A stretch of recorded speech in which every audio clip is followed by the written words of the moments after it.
아합은 모든 것을 가졌습니다. 어떤 사람보다도 모든 것을 허락받은 환경이잖아요. 그러나 주제를 모르고 자신이 하나님의 대리자로 하나님인 줄 알고 여호와가 금하신 것을 계속 넘보고 있습니다. 이번에는 나봇의 포도원이 바로 금하신 곳인데요. 금하신 곳에 반응하는 이 인간의 군상들을 좀 알아보겠습니다. 첫째로 탐내는 아합이 있습니다. 1절 2절이에요.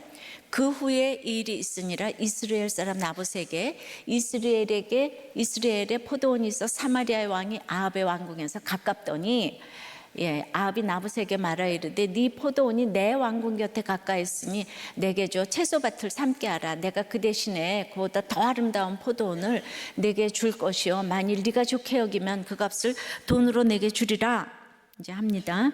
그 후에는 우리 지난 20장에 아합이 그릇된 긍휼로 괴수인 베나닷을 살려주잖아요. 그로 인해 너는 베나닷의 목숨을 대신할 것이라고 하나님의 심판의 경고를 받고 근심하고 답답해서 사마리아로 돌아온 후입니다.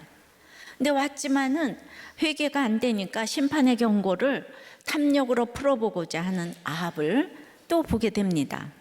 나봇이라는 이름은 열매들이라는 의미로 싹트다라는 동사에서 유래가 됐어요. 또 이스라엘이 아니에요. 이스라엘이라는 지명이 두 번이나 사용되고 있는데 한 번은 포도원의 소유자인 나봇의 출신지를 말하고요. 또 하나의 이스라엘은 하나님이 뿌리시다라는 뜻으로 부근에 풍부한 수량이 있는 샘이 있었고요. 그래서 하나님이 뿌려주시는 싹트는 열매들이라는 그 이름이 암시하는 것처럼 참 그곳은 비옥한 약속의 땅이었어요. 하나님의 축복 속에서 살아가고 있는 평안한 모습에 이 나봇의 포도원이 등장하는데요. 이 목가적인 곳에서 이세벨이 이 믿음의 나봇을 죽이고 그래서 그 똑같은 곳에서 아합의 아들 70명도 죽으면서 평강이 산산조각이 났습니다. 나봇의 포도원이 그런데 왜 이렇게 선택이 됐을까요? 아합의 왕궁에서 가깝다는 거 이게 문제였어요. 참 우리가 이 권력자의 눈에 띄어도 안 띄어도 참 우리는 쉬운 게 없어요. 난 누가 좀 알아주지 않을까? 뭐 또 알아주면 알아주는 대로. 지난주에 유명한 삼선위원의 자살 소식이 있었는데 그 아주 이 똑똑한 그분도 행정고시까지 패스한 그분도 공무원 하다가 이 권력자의 눈에 띄어서 개국공신이 됐잖아요. 그래서 이런 결과를 가져왔다는 생각입니다.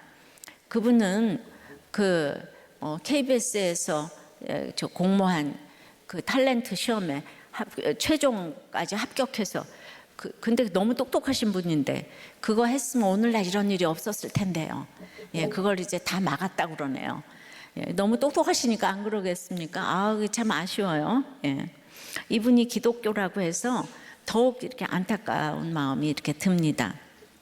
자, 오늘 1절에 아합을 북이스라엘의 왕이라 그러지 않고 사마리아의 왕이라고 했는데 이미 평범한 백성 나봇의 왕으로는 자격을 상실했기 때문이 아닐까요? 우리가 대통령을 대한민국의 대통령이라고 하지 서울 대통령, 전라도 대통령 뭐 이렇게 불리면 이미 이상한 거 아닙니까? 근데 이제 72역이라고 그런 번역한 성경이 있는데 거기에는 아랑가의 두 번의 전쟁 후에 3년 동안 전쟁이 없었다는 내용이 이제 들어가 있어요.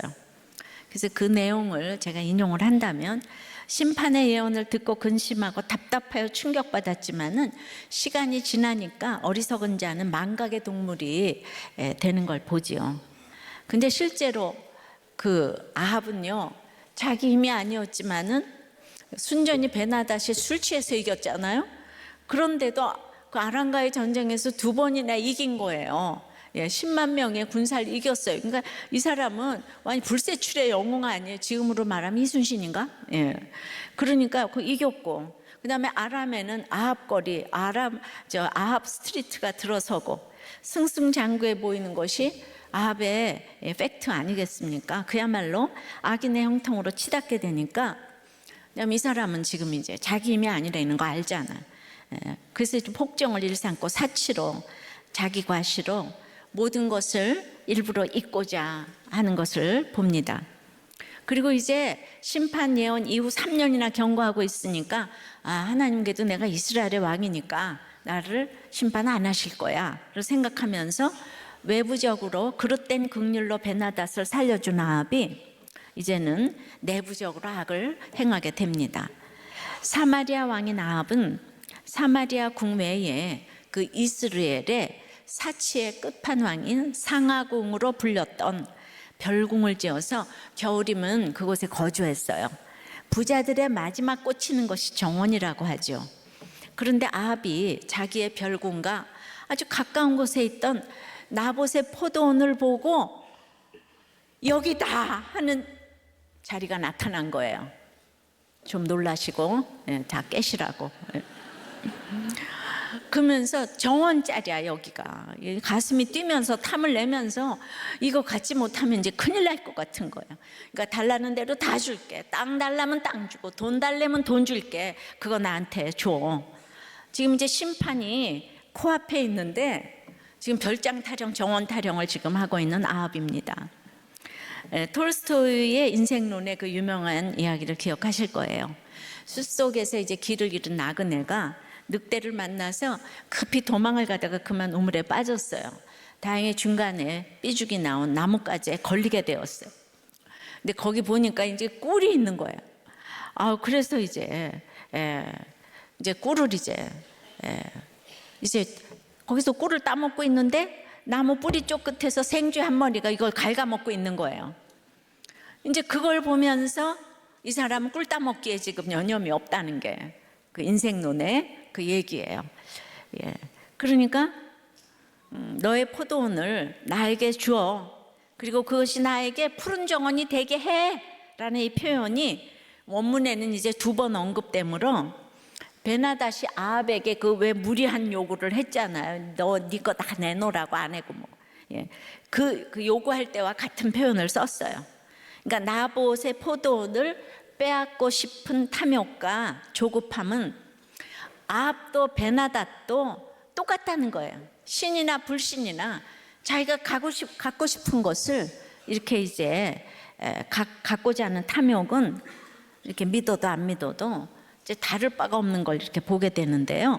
자기가 죽을 시간, 심판받을 시간이 지금 제깍제깍 다가오고 있는데 지금 꿀 따먹고 있는 아합의 모습이 우리의 모습이 아닐까요? 인생은 밑둥지가 잘린 것과 같아요. 그러니까 시드는 것은 다 시간 문제예요. 그러니 지금 누구의 책망이라도 잘 받아들이고 고치려고 하는 것이 심판을 예비하는 최고의 모습이기 때문에 여전히 교훈과 책망과 바르게 함과 의로 교육하기에 유익한 말씀 묵상이 최고의 심판을 예비하는 비결 아닐까요? 그러니까 여러분들이 시간 낭비 같아도 지금 그럼에도 불구하고 목장도 안 들어가시고 교회도 가끔 가다 오고 이러시면 심판을 예비하는 이 비결이 될 수가 없어요. 우리가 이렇게 하고 있는 게 지금 오늘 내일 죽어도 가장 심판을 예비하는 비결입니다. 적용해 보세요. 심판이 제깍제깍 다가오고 있는데 지금 눈앞에 꿀 따먹으며 탐내고 있는 것은 무엇입니까? 2번째입니다. 여호와께서 금하실지로다. 2번째는 여기 거절하는 나봇이 있는 거예요. 나봇 같은 사람이 있어요. 3절 4절이요. 나봇이 아합에게 말하되 내 조상의 유산을 왕에게 주기를 여호와께서 금하실지로다 하니 이스라엘 사람 나봇이 아합에게 대답하여 이르기를 내 조상의 유산을 왕께 줄 수 없다 하므로 아합이 근심하고 답답하여 왕궁으로 돌아와 침상에 누워 얼굴을 돌리고 식사를 아니하니 나봇은 아합 왕이 2절에서 지금 이제 포도원이라는 단어를 2번이나 사용하면서 그의 땅을 탐내니까 내 조상의 유산이라는 이렇게 표현을 이렇게 이제 하면서 2번이나 하면서 거절의 뜻을 분명히 드러내고 있어요. 그러면서 나봇은 내 조상의 유산인데 하나님이 여호와께서 금하신다고 금하실지로다. 아주 심플한 이 얘기를 말씀에 이것에 했습니다. 고대 근동 사회에서 일개 평민이 왕의 요구를 거절한다는 것은 그냥 목숨을 내놓는 일인 거죠. 그리고 선택의 여지가 없는 절대적인 명령이나 다름없는 거예요. 그러니까 이미 이 거래는 이 신정 국가에서 공정한 거래라고 할 수 없는 거예요. 근데 그 나봇이 거래를 받아들인다면 그건 이제 로또 맞는 거죠. 왜냐하면 지금 뭐든지 원하는 거 다 준다 그러잖아요, 그죠? 그리고 정원이 그냥 유명한 정원이 되면은 내각에도 이제 좀 이제 그 자리 하나 받지 않을까요? 그러니까 나봇으로서는 그거 하나 줌으로 어마어마한 그 승산이 있는, 그리고 이제 로또 맞는 것인데 이걸 이제 거절했어요. 그리고 그 한 나라를 다스리는 왕으로서는 이러한 별궁 근처에 땅을 매입하겠다는 의사를 밝히는 게 하나도 별다른 문제가 되지 않아요. 이 왕이 원하겠다는데, 그러니까 우리는 이제 성경을 구속사적으로 읽지 않으면 이게 굉장히 불편부당해 보이는 얘기죠. 그럼 한마디로 왜 나봇은 이 땅을 거절했을까요? 파는 거를. 왜 거절했을까요? 예, 왜 거절했죠? 예, 여호와께서 금하셨기 때문에. 아유, 좀 이렇게 큐티를 이렇게 하시라고. 여호와께서 왜 금하셨나요? 예. 자, 땅은 기업이에요. 예. 이스라엘은 가나안 정복 전쟁 때 수십 년의 광야 생활 등 도저히 이길 수 없는 전쟁을 하나님의 구원하심과 인도하심으로 얻게 된 땅이에요. 그 이스라엘 땅이. 그래서 이 땅은 하나님이 허락하신 약속의 땅, 약속의 기업이라고 불려졌고, 그리고 궁극적인 소유권은 그 땅을 차지하게 하신 하나님께만 있는 거예요. 예, 이 땅의 소유가 하나님이에요. 그러므로 양도, 매도, 착취가 다 금지되었는데 그 믿는 왕이 하나님의 규례를 어기고 또 죄악된 방법으로 이를 탐내는 지금 그 왕이 말이 안 되죠. 그러니까 나봇이 거절을 했어요. 예. 그러니까 이 하나님의 다스림을 받는 이스라엘을 상징하기도 하는 이 포도원, 포도원을 애굽의 삶과 산업을 상징하는 채소밭, 즉 정원으로 바꾸려는 그 아합의 행동은 하나님을 전혀 신뢰하지 않는 이런 모습을 보여주고 있죠. 그런데 한 국가의 왕위에 있는 아합이 자기의 요구가 받아들여지지 않자 이 공사를 구별하지 못하고 밥도 안 먹고 지금 땡깡을 부리고 있는 모습을 보니까 정말 불쌍하기까지 합니다. 나봇은 이렇게 왕의 좋은 제안, 돈도 생기고 목숨도 부지할 수 있는 제안을 이렇게 쉽게 거절을 하는데 아합은 어찌하여 근심과 답답함이 이렇게 계속되는가를 오늘 좀 보고자 해요. 아합은요, 선지자의 그 심판의 책망을 오래 기억하지 못해요. 예. 그리고 이제 그 하나님 말씀으로 자기 탐욕을 다스리지 못했습니다. 그러니 회개해야 하는 문제를 쾌락으로 이제 풀어보고자 하니 되겠습니까? 자기 지위로 모든 것이 가하나 가하지 않는 것이 있다 그랬잖아요. 이건 이제 구원 때문인데요. 근데 아합은 이제 그런 생각이 없죠. 이 포도원 원하는 것은 얼마든지 가능한 것 같지만은 이것은 분명히 땅을 매도할 수 없다고 얘기를 했잖아요. 이게 빌려 쓰는 게 아니에요. 이 땅을 아주 달라고 얘기하는 거예요. 이건 탐심이기 때문에 이게 거절되지 않으면 더 큰 파멸인 거예요. 예, 그러니까 이런 지금 이렇게 해서 이거를 사고 팔고 하는 걸 했다면은 하나님의 법을 어긴 거기 때문에 영원히 이스라엘이 멸망할 짓을 했기 때문에 여기서 이쯤에서 아합 집 하나 멸망하는 걸로 끝나야 되는 거예요.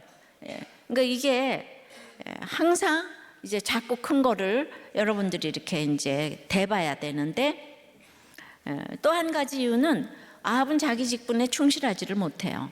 왕으로서, 이스라엘 왕으로서 백성을 다스릴 때는 여긴 신정국가이기 때문에 하나님의 뜻대로 이끌어야 되는 것이 있는 거예요. 근데 아합이 자신의 사명을 모르기 때문에 자기 직분에 충실할 수도 없고, 직분에 충실하지 못한 이러한 지도자는 권세를 가지고 이제 죄의 유혹에 빠지죠. 자기가 원하는 거는 다 하는 거죠. 여자고 돈이고 이제 다. 그래서 이제 문제가 생겨요.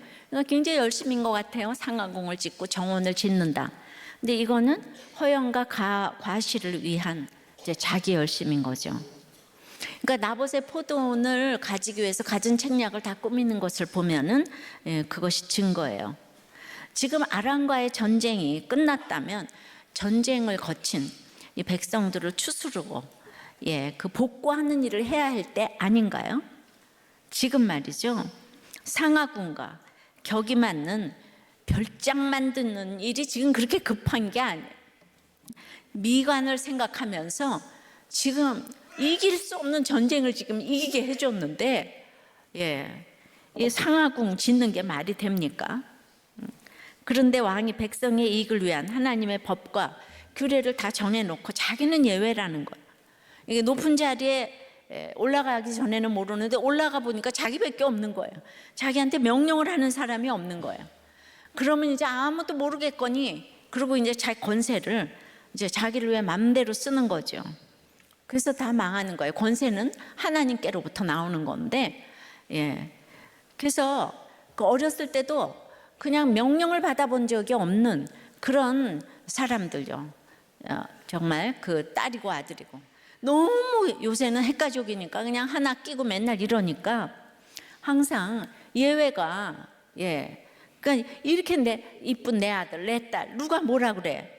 난 예외라고 이렇게 생각을 이제 하는 거죠. 그러니까 자기보다 높은 사람이 없는 이 사람은 참 문제인 것 같아요. 사무엘상 8장 12절에서 14절에서 사무엘은 이제 왕정을 요구하는 백성들에게 왕이 백성들의 땅을 뺏을 거다. 그리고 이제 그 백성들은 왕의 땅을 소작하는 그 소작인으로, 경작하는 소작인으로 전락하게 될 거다. 그래도 백성들이 왕을 달라 그러잖아요. 사무엘에서. 그러므로 지금이잖아요. 땅을 지금 이제 뺏기는 이런 일도 사실은 그 이스라엘 백성의 왕을 요구했기 때문이에요. 하나님 외에 뭔가를 이렇게 요구하면 그대로 당할 일이 있다니까요. 저 또한 설교를 한다는 명목으로 모든 것이 예외가 되어서 화장실 청소, 식당 봉사 등 예외라고 자타가 생각을 합니다. 저만 그런 게 아니고 타도 그래요. 그러나 제가 설교 준비 안 하고 토요일에 맨날 이렇게 봉사하러, 청소 봉사하러 나온다면 저를 더 이상하다고 생각하지 않겠어요? 근데 이제 저도 그런 생각을 왜 하냐 하면 저희 엄마가 평생 화장실 청소를 했으니까 저도 보고 배운 게 있으니까 이제 그런 생각을 하기도 하지요. 하지도 못하지만. 아합은 탐욕을 채우지 못하면 이렇게 근심하고 답답하다는 표현이 자꾸 나오는 거예요. 그래서 그 원어로 살펴보면 화가 나고 기분이 나쁘고 분노하고 격분하고 이런 뜻이라 그랬어요. 그러니까 자살을 한 정치인도 그분이 굉장히 똑똑한 분이고 아주 정말 용나신 분인데 그냥 인터넷 강의로 독학을 하면서 분노 조절 장애사 상담사가 있더라고. 그 자격을 취득했다는 거예요. 얼마나 분노가 났으면 그 자격증을 취득했겠어요. 그 바쁜 분이. 그렇지만 그 상담사 자격을 가지면 뭐 하겠어요. 그냥 가셨는데. 그래서 저는 이 복음이 나를 살리기 때문에 꼭 이제 죽겠다고 생각하는 사람은 그냥 내버려 두지 마시고 이렇게 나는 이제 죽을 거야 뭘 정리하는 발언을 하면은 언제 죽을 거냐고 물어보시고 어떻게 죽을 거냐고 그렇게 물어보시면요 그게 굉장히 도움이 된답니다. 가만두지 말고 언제 죽을 거고 무슨 방법으로 죽을 거냐고 구체적으로 물어보고 여길 데려오세요. 정말 저는 이번에 그 국회의원도 정말 한 번이라도 왔으면 저는 그렇게 안 가셨다고 생각해요. 너무 안타까워요. 정말 저는 이혼 직전, 자살 직전, 우리 전공이잖아요. 그분도 삼선 의원을 하려면 얼마나 곤욕을 치렀겠습니까? 자기가 순수한 사람인데 정치하다가 이렇게 됐다고 아들에게 그런 얘기를 했다는 얘기를 들었습니다. 그냥 너무나 노래도 잘하시고 팝송을 그냥 어렸을 때 그냥 화장실에 가서 하루에 꼭 1시간씩은 불렀대요. 그러죠. 뭐 이게 탤런트 시험도 붙지, 행정고시도 붙지, 서울대학도 붙지, 안 붙는 게 없어. 예. 그런데 그 왜 그냥 그렇게 유명한 사람 눈에 띄어가지고 탤런트나 했으면 얼마나 좋았겠어요. 예. 근데 저는 그래서 이제 아합에 대해서 생각을 좀 해봤습니다. 사실 그 아합이 있잖아요. 가뭄이 3년 6개월 왔는데 얼마나 힘들었겠습니까? 근데 가뭄도 힘든데 아합이 더 힘든 거는 그것을 엘리야 탓으로 돌리면서 엘리야를 죽이려고 쫓아다녔잖아요. 3년 6개월. 이게 더 힘든 거예요. 그러니까 똑같이 가뭄이 왔는데 엘리야는 이타적이잖아요. 그런데 그냥 아합은 그 말을 했다는 엘리야를 그냥 죽일 듯이 쫓아다니니까 그게 병이 되는 거예요. 그냥 그거 막 그냥 이게 뇌가 다 소진되는 거죠. 미워하느라고. 가뭄보다 그게 훨씬 힘든 것 같지 않아요, 여러분? 근데 게다가 이제 섬기던 바알 선지자 850명이 죽었는데 자기가 좋아하던 거 지금 다 없어졌다고요. 850개. 뭐 그냥 우상 딴지 850. 그러니까 그것도 기가 막힌데 이 베나닷은 이길 수 없는 싸움인데 거기도 2번이나 곤욕을 치르고 기사회생했는데 이 멘탈이 정상이겠어요? 정상이 아닌 이 사람이 지금 정치를 했으니 기가 막힌 거죠. 그래서 그 베나닷의 생명을 대신하리라 그 샴페인 예언으로 아합이 마음이 상하여 화를 내었던 것처럼 지금 나봇의 포도원 사건에서도 또 근심하고 답답해가지고 지금 식음을 전폐하고 있는 거예요. 나봇의 정당한 대답을 듣고도 자신의 탐욕을 부끄러워하기보다는 그냥 이 사람은 정답만 얘기를 하면 마음이 상하고 화를 내는 거예요. 분노 조절 장애가 있는 거예요. 격분하는 거예요. 이렇게 영적인 일에 둔감하고 고집과 탐욕이 있는 자들은 언제나 이렇게 분노와 근심에 휩싸이기가 쉬운 거예요. 누가 말을 하면 그대로 듣는 법이 없는 거예요. 사람들은 문제가 생기면 일단 자기 속으로 숨고 그 다음에는 이제 위로자를 찾고 내적인 충동으로 술로 도박으로 마약으로 다 피합니다. 그리고 이제 밥도 안 먹고 이렇게 땡깡을 부려요. 술 먹고 중독에 빠진 자들은 이유가 없는 사람이 없어요. 우리 지난번에 간증한 고집사도 남친으로 결혼으로 외도로 끊임없이 대상을 바꾸었지만 결국 자기 속의 우울감이 가장 큰 대적이라는 것을 알게 되었다고 하는 거예요. 그러니까 누구 때문이 아니고 결국 누구 때문이 아니고 그때 자살하는 사람도 내 탓이라고 생각하잖아요. 누구 탓도 내 탓도 아니고 이렇게 이제 직면을 해야 되잖아요. 근데 그 직면이 안 되는 거예요. 그러니까 이게 너무 예수님 성경이 정말 너무너무 멋있는 거예요. 내 탓도 네 탓도 아니고 거기에 이제 직면을 해서 그 원인을 찾아내야 되는 거죠. 아합도 그렇지 않았을까요? 늘 근심하고 답답하니까 이 사람이 그럴 것 같아요. 이스라엘의 왕인데 말씀을 못 들어요. 저는 이게 아버지 오므리의 우상 숭배로 인한 결과가 아닐까 싶습니다. 자기들 듣기 싫어서 안 듣겠어요? 안 들리는 걸 어떻게 하겠어요? 모든 장로와 백성들이 베나닷의 제안을 듣지도 말고 허락하지도 말라고 했지만 이 말도 안 들었어요. 엘리야 말도 안 들어요. 안 듣는다는 건 못 들어주겠다는 것이고요. 그러면 가만히 있으면 좋겠는데 죽이려고 해요. 자기한테 한마디라도 이렇게 충고나 무슨 이게 올바른 얘기를 해주기만 하면 극심한 자기가 최고기 때문에 죽이려고 해요. 엘리야도 죽이려고 했고 나봇도 결국 죽였어요. 그러니까 이제 자기의 원하는 거 탐욕을 채우지 못하면 화가 나고 기분이 나쁘고 분노하고 화가 나고 또 격분하게 된다는 거예요.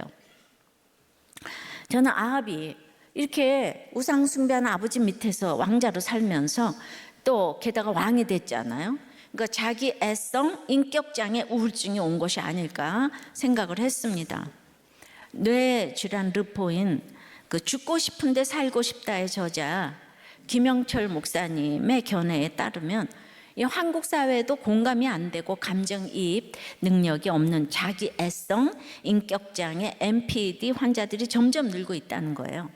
스티브 잡스가 반면 교사가 되긴 했지만 사실 이 나르시시즘 환자는 치료가 거의 불가능하다는 거예요. 주로 고학력, 공주병, 왕자병 환자들이 많은데요. 완벽주의자의 사회적주의도 있어서 객관적인 자기 인식이 너무 힘든 거예요. 머리가 좋아서 상대방의 수를 다 읽고 논리로 자기 방어를 일삼으니까 답도 없고 약도 없어요. 자기 중심성이 인이 딱 박혀 있기 때문에 타인의 마음 따위는 안 보이는 거예요. 공감이 안 되니까 남의 처지는 그냥 무시를 하고요. 그러니까 예를 들어서 스티브 잡스가 누군가가 직원이 아이디어를 딱 내면은 그걸 다 듣고 있다가 쓰레기구만 이렇게 이제 코멘트를 한대요. 근데 일주일 후에 그 직원한테 나타나서 그 직원이 냈던 아이디어를 자기 것처럼 쫙 늘어놓는다는 거예요. 또 젊을 때 고3, 고2 때 그 다 5년인가 동거를 하다가 딸을 낳았는데 그러고 이제 헤어진 거죠. 근데 결코 그 딸을 안아주는 사진도 다 나왔는데 자기 딸이 아니라는 거예요. 근데 친자 소송을 하니까 할 수 없이 인정을 했는데, 그러니까 이 스티브 잡스가 타인의 업적을 훔치고 자신의 결점은 극단적으로 인정하지 않는 거예요. 자기는 그렇게 혼외자를 안 일이 없는 거예요. 그 다음에 누구의 의견을 받아들일 수가 없는 거예요. 모든 것 내 것, 내가 해야 되면. 이게 내 의견이고 내 아이디어인 거예요. 그러니까 이 극단적인 이 자기애성, 이건 정말 치료가 안 되는 거 아니겠어요?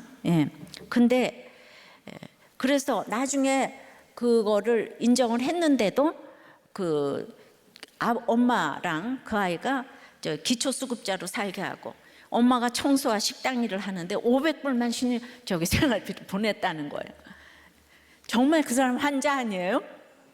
그런데 자신의 약점을 극단적으로 인정하지 않는 거예요.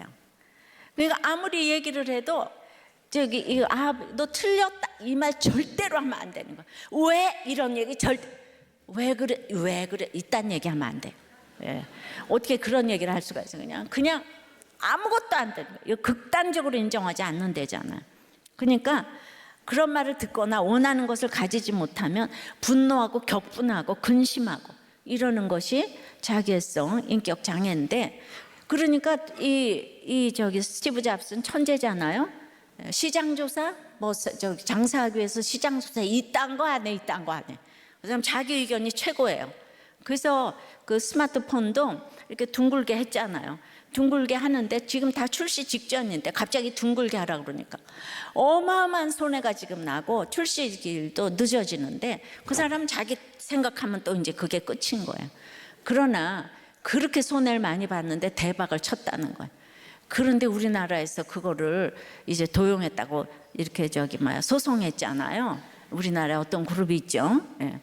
근데 그 사람이 그게 얼마나 자기가 그냥 희생을 무릅써가면서 그거를 디자인을 낸 건데 그거를 이제 이렇게 되니까, 그러니까 우리가 그 사람은 천재잖아요. 그러니까 그 사람하고 살려면 어떻게 해야 되겠어요? 참 스티브 잡스 같은 사람하고 살려면 어떻게 되죠? 돈이 많은데도 500불밖에 안 주는 거예요. 이제 나중에는 다 어떻게 문제 됐다는 소리는 들었지만 생각해봐야 될 것이 있는데, 그럼 이렇게 모두 안 통하는데 스티브 잡스가 누구하고 얘기를 하겠어요? 자기만 옳다고 그래야 되는데. 그러시면 안 돼요 하면서 싸워야 되겠어요? 아합이 때마다 이렇게 죽이려고 그러고 너 탓이야 그러면 왜 그러세요? 임금님 이래야 되겠어요? 이세벨처럼 무조건 들어줘야 되겠어요? 당신 최고라 그러면서.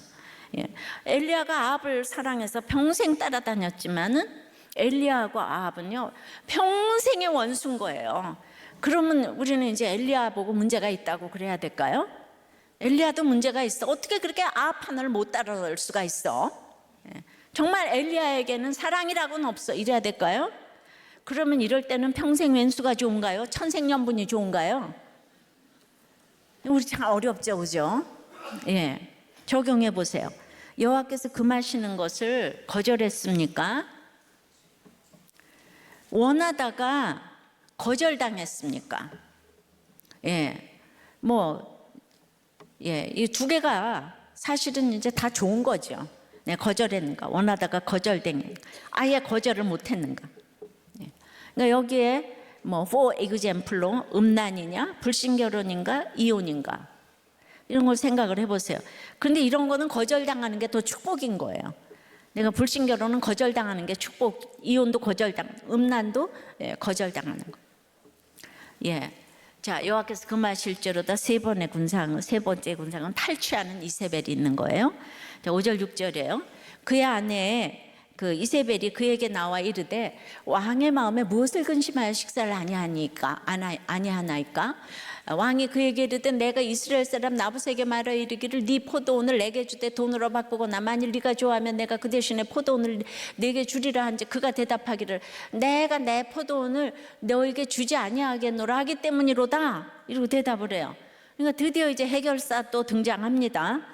그렇게 늘 영적이지 않으니까 회피하고 들어놓으면 이세벨이 짠 하고 해결해 주는 컨셉이에요. 이세벨이 항상 마지막에 가서 이세벨이 해결을 해주니까 자기와 직면을 하지 않는 거예요.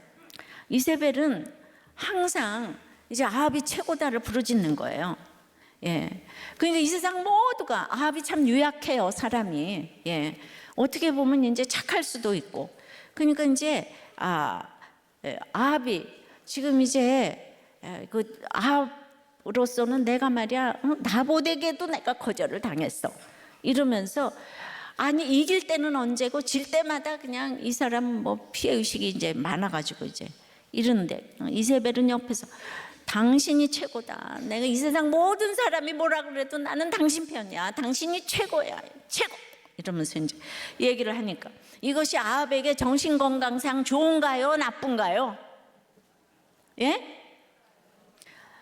당신이 최고야. 우리는 정신건강상 모두가 안 믿어줘도 부모는 믿어줘야 되고 아무리 거짓말을 해도 부모는 믿어줘야 되고 그냥 배우자는 믿어줘야 되고 이러잖아요. 그러니까 이게 참 그 분량이 있는 것 같아요. 이세벨은 사랑이 무엇인지 모르는 이 스카이캐슬 엄마잖아요. 그러니까 아합이 너무 유약하니까 이세벨의 말을 듣고 그런가 하면서 산 것 같아요. 믿음도 없으니까 그냥 그 조선의 인조왕처럼 조기인이라는 사람이 그 인조가 말이 안 통하잖아요. 조기인이 뭐든지 임금이 최고라 그러니까 그리고 이제 그런 왕들이 이렇게 많이 있죠, 그죠? 근데 엘리야를 그리도 죽이려고 하면서 그냥 엘리야 죽이려는 거 하는 데는 둘이 마음이 하나가 딱 되잖아요. 그런데 이렇게 아합하고는 맞춰주면서 사니까 이게 좋은 건가요? 나쁜 건가요?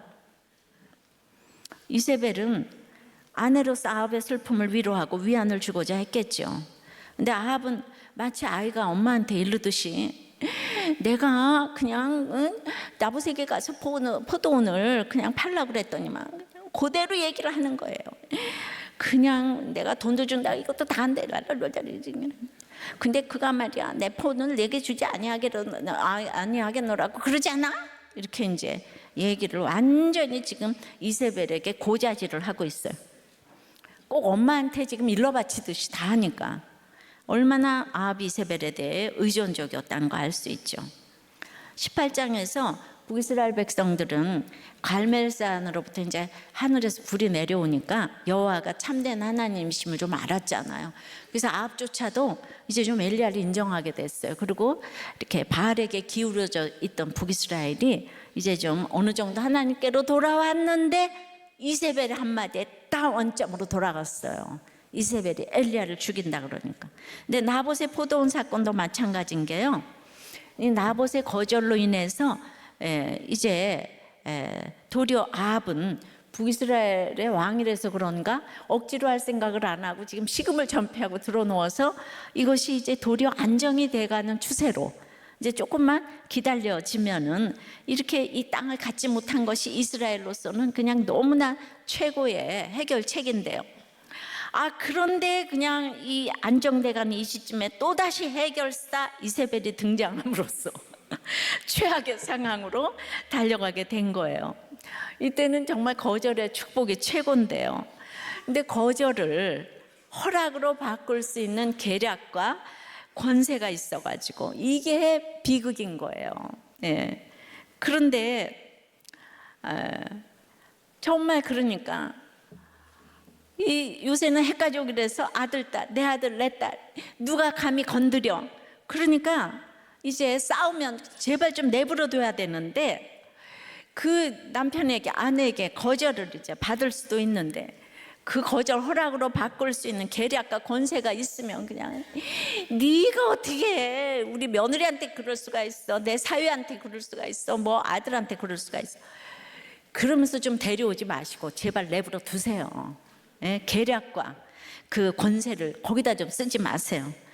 근데 이세벨도 아합이 너무 유약하니까 때마다 도와주다 보니까 여기까지 온 거 아닐까요? 나라도 좀 도와주자. 지금 뭐가 다 거꾸로 됐어요. 예, 믿는 아합이 이세벨을 인도해 가는 게 아니고 안 믿는 이세벨이 아합을 계속 지금 고치라고 있잖아요. 그런데 일러 바치는 것까지는 좋았는데 지금 이제 그 나봇이 내 포도원이라고, 내가 내 포도원을 너한테 주지 않겠다고 그렇게 얘기를 했는데 나봇은 그렇게 얘기하지 않았거든요. 조상의 유산이기 때문에 이거는 여호와께서 금하신다고 했지 내 포도원이니까 내가 주지 않겠다고 했지만은 그렇게 얘기한 적이 없는 거예요. 고의적으로 사실을 말하지 않는 것은 거짓말과 다를 바가 없죠. 하와가 선악과 이제 먹으면 그 정령 죽으리라 하나님 그러셨는데 죽을까 하노라 이걸로 바꾼 것처럼 하나님의 계명을 지금 가감해 가지고 끙끙 지금 앓고 있는데 저는 이야말로 인격 장애가 아닌가 싶어요.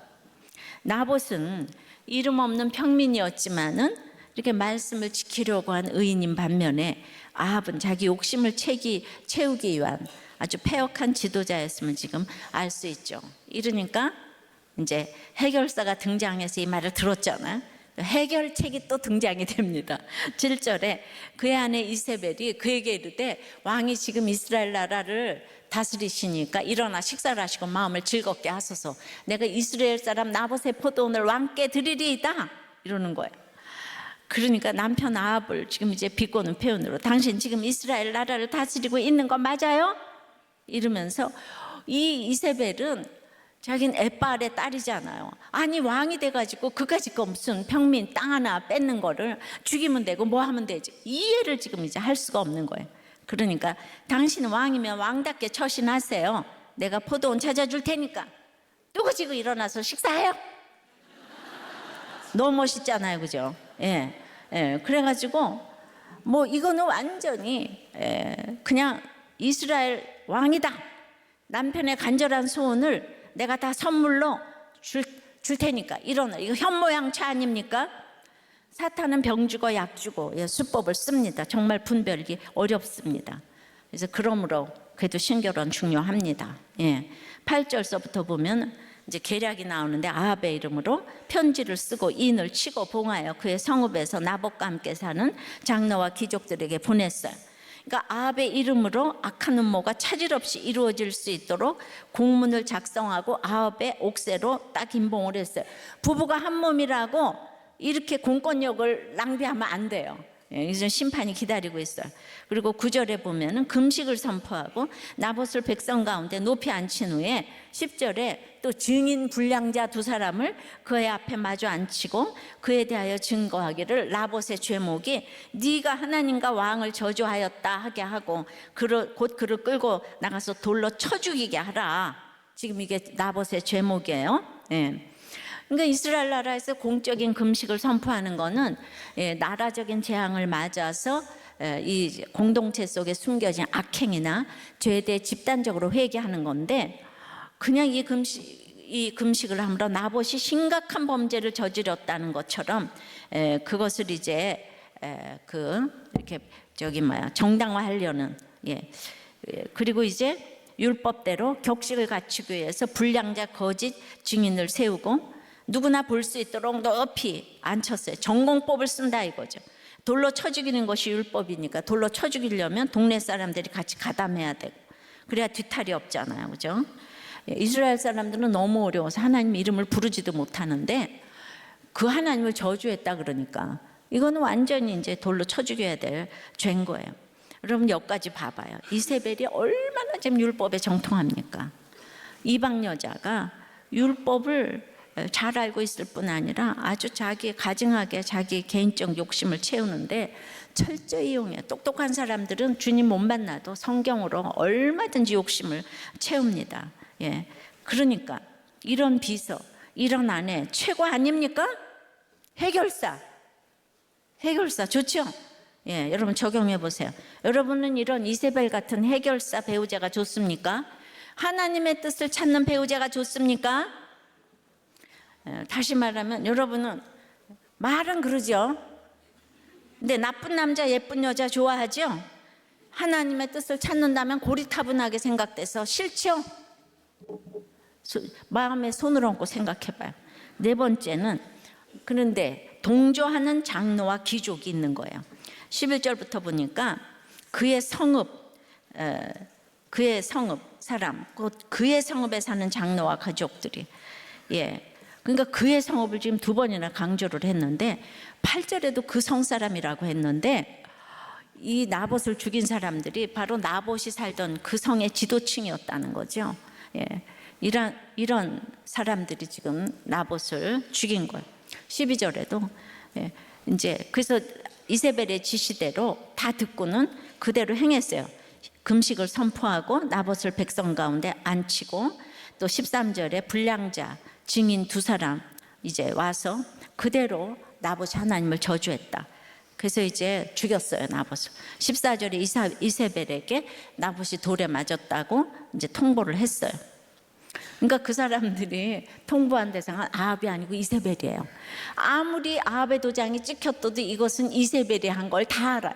그러니까 이세벨에게 다 지금 줄 서고 있어요. 이세벨 통치권자죠. 이세벨이 아부하는 장로 귀족들 한 사람도 반대하지 않았어요.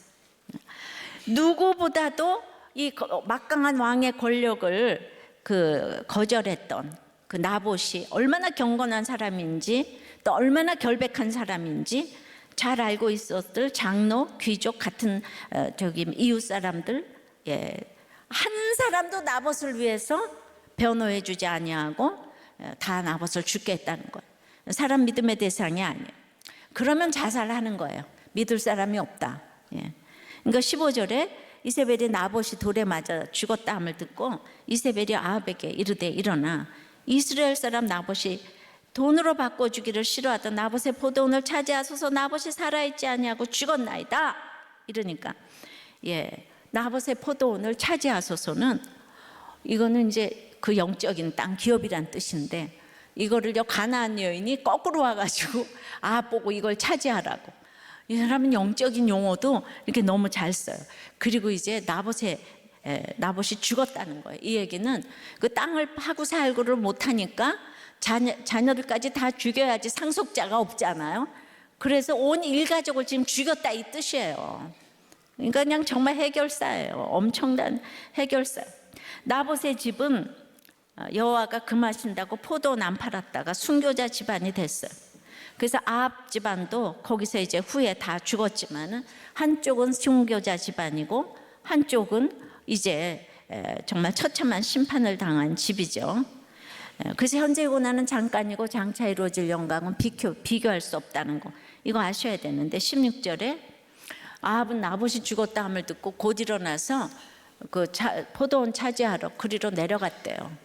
아합은요, 좀 물어도 봐야 되잖아요. 그냥 이세벨을 너무나 지금 이제 믿어서 이런가요? 그냥 막 그거 생겼다 그러니까 응 알았어. 그리고 막 일어나서 좋아서 지금 가요. 예. 그렇지만 성경은 여전히 이스라엘 사람 나봇의 포도원이라고 이렇게 지금 강조를 하고 있습니다. 적용해 보세요, 여러분. 알면서도 동조하는 악은 무엇입니까? 동조하는 그룹에 있습니까? 예, 또 동조하는 그걸 생각을 좀 해보십시오. 참으로 여호와께서 금하실지로다 하면 그냥 금하면 되겠는데 왜 이렇게 쉬운 거를 온 나라가 전 세계가 일어나서 이거를 합법화하자 그러고 주님 어떻게 해야 됩니까? 나봇처럼 죽어야 합니까? 하나님, 베나닷을 물리친 것처럼 주님이 기적도 베풀어 주실 줄을 믿습니다. 주님, 우리에게 집에서나 나라적으로나 이렇게 힘든 게 많은데 우리는 힘이 없습니다. 아무것도 할 것이 없어요. 주님 도와주시고 내 남편, 내 아내, 내 자녀부터 변하지 않아서 너무 잘 사는 사람도 많지만 비교하지 않게 도와주시옵시고, 일생을 미움을 당하고 간다고 할지라도 이렇게 나봇처럼 순교자적인 마음으로 오늘 말씀에 순종하는 우리 모두가 될 수 있도록, 그래서 심판을 예비하는 최고의 비결이 될 수 있도록 인도하여 주시옵소서. 주님, 차별금지법이 통과되지 않도록 도와주시옵소서. 우리의 마음을 움직여 주시옵소서. 예수 그리스도 이름으로 기도드리옵나이다. 아멘.